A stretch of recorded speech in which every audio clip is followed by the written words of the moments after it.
જય ભોળાનાથ। અત્યારે આપણે આવ્યા છીએ સુરેન્દ્રનગર જિલ્લાના ચોટીલા તાલુકામાં આવેલું ભીમોરા ગુફા જે છે ત્યાં આપણે આવ્યા છીએ। અહીંની જોવાલાયકની વાત કરીએ તો અહીં ભીમ ગુફા છે, ભીમની કાંકરી છે, પાંડવો વખતના જૂના સમયના જે અવશેષો છે તેમને આપણે જોવાના છે। તો ચાલો જઈએ આ ભીમોરા ગુફાની અંદર દર્શન કરવા।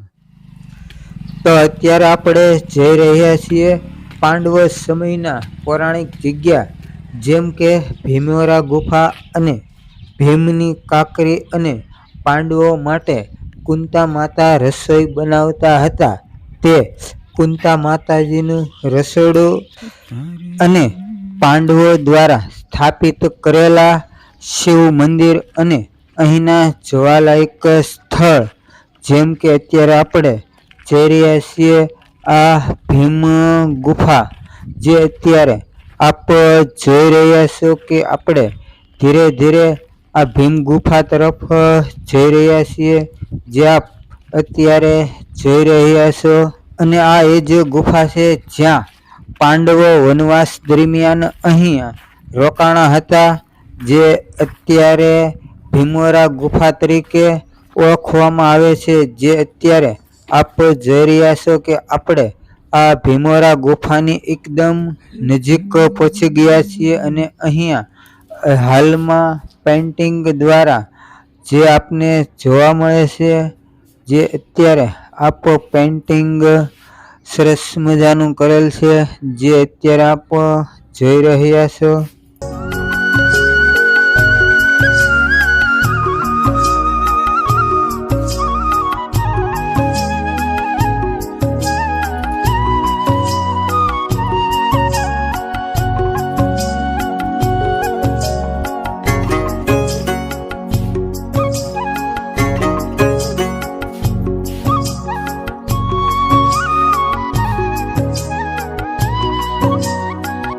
તો અત્યારે આપણે આ ભીમ ગુફાના દર્શન કર્યા અને હવે આપણે ધીરે ધીરે આ ભીમ ગુફાની બહાર જઈ રહ્યા છીએ કારણ કે હજી આપણે ઘણું ખરું જોવાનું બાકી છે।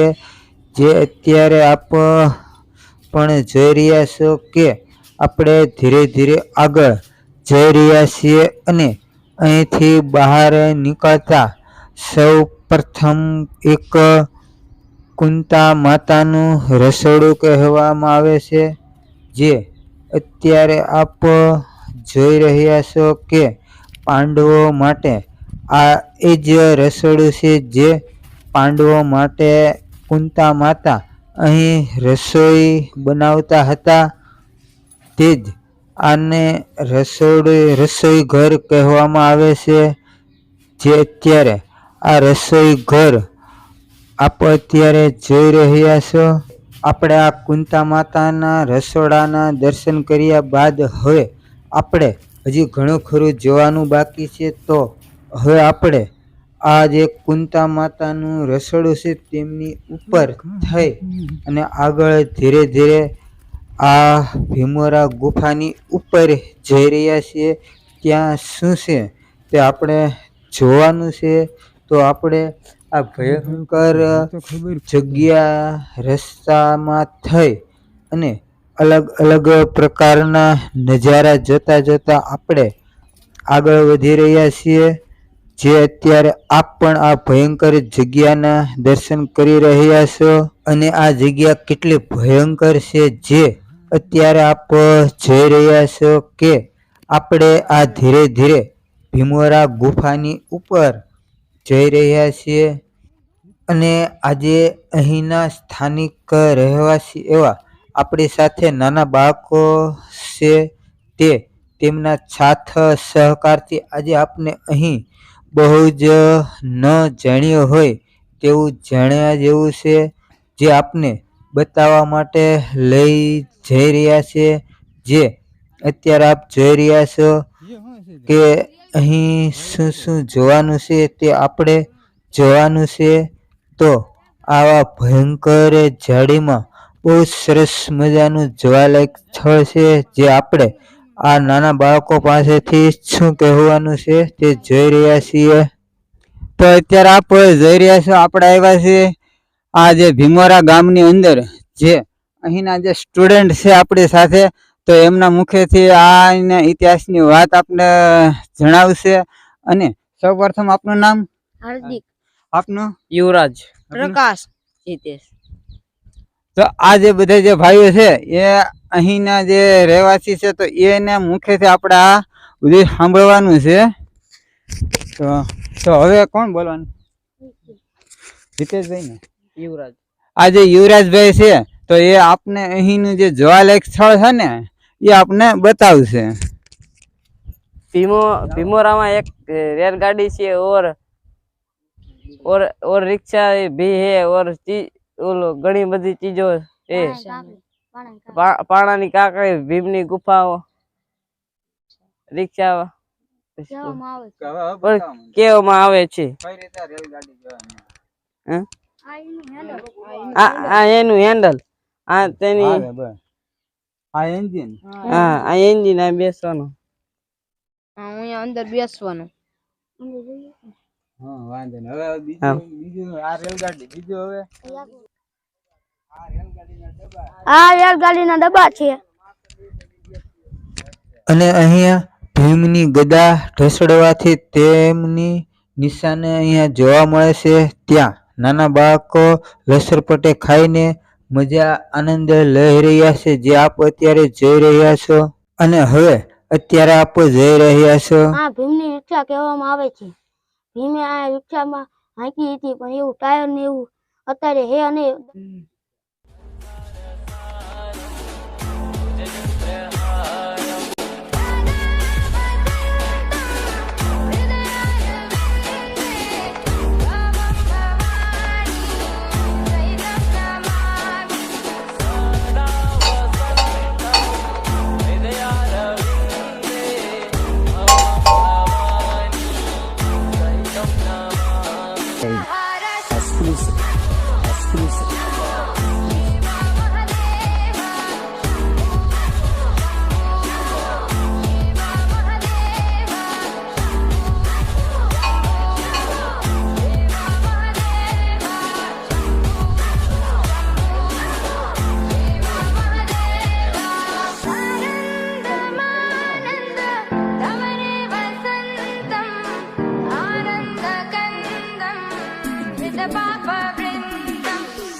તો આપણે પાંડવો દ્વારા સ્થાપિત કરેલા એવા શિવ ભોળાનાથ ભગવાનના દર્શન કર્યા બાદ અત્યારે જઈ રહ્યા છે. સામે જે પથ્થર દેખાય છે તે ભીમ કાકરી કહેવામાં આવે છે.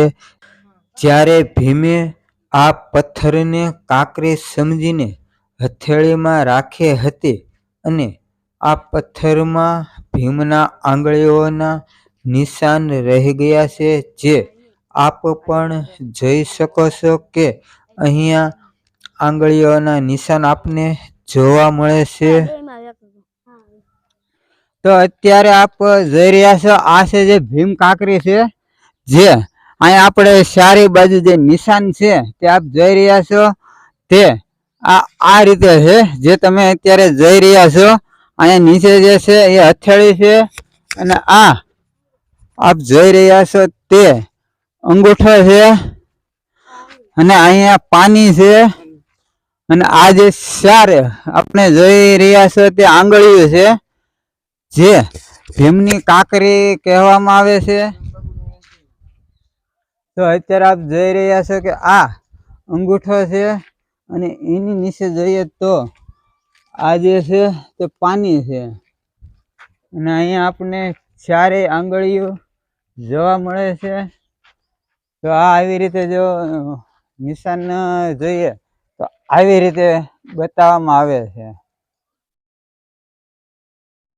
તો અત્યારે આ અમારા નાના નાના મિત્રોના સહયોગથી આજે ભીમ કાકરીના અમને દર્શન કરાવ્યા, તો તેમના માટે આ તમામ અમારા મિત્રોના ખૂબ ખૂબ અભિનંદન સાથે આ જો વિડીયો તમને ગમ્યો હોય તો લાઈક, શેર અને કમેન્ટ કરજો, જેથી કરીને અમારા આવનાર વિડીયો સૌથી પહેલા આપને જોવા મળશે. અને આ વિડીયો જોનાર તમામ મારા વહાલા મિત્રો, ભાઈઓ બહેનો, વડીલોને જય ભોળાનાથ. જય ભોળાનાથ.